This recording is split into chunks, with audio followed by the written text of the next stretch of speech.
Florida residents who are still suffering from the effects of Hurricane Irma are angered at the state's electricity board for making it illegal for homeowners to power their homes using solar panels. As the devastating hurricane left millions of Floridians as much as 40% without power, those who hope to turn to the lifeline of their renewable solar power installation to help get them up and running will be breaking the law. The Florida Power and Light FPL company, which is a major supplier of electricity to the U.S. state, lobbied to prevent homeowners going off-grid using solar power and would only allow people to use the alternative power source if it was connected to their electric grid. The company's reasoning behind the decision prohibiting residents from the Sunshine State, nicknamed for obvious reasons, from using sunshine to power their homes is that operating your renewable system without the bidirectional meter can result in an inaccurate meter reading, causing your bill to increase.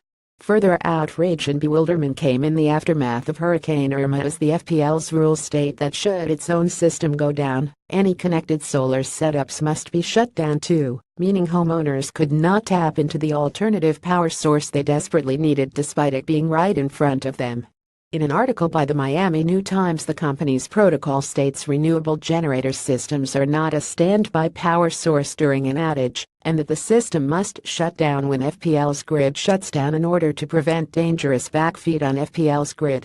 This is required to protect FPL employees who may be working on the grid.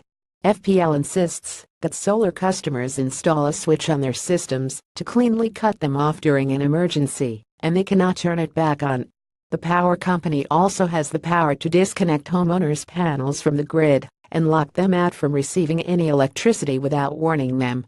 One resident called the decision insane after describing her daughter and 8-year-old grandson being left without power in the wake of Irma and couldn't use the solar system they had installed. Not only has the FPL has been criticized for its strict rules making solar adoption, which could save 2.200 metric tons of carbon dioxide each year, lagging behind other U.S. states, it has also been criticized for not investing enough to weatherproof its network. FPL has also resisted some seemingly foolproof solutions to avoid storm outages, such as burying more lines.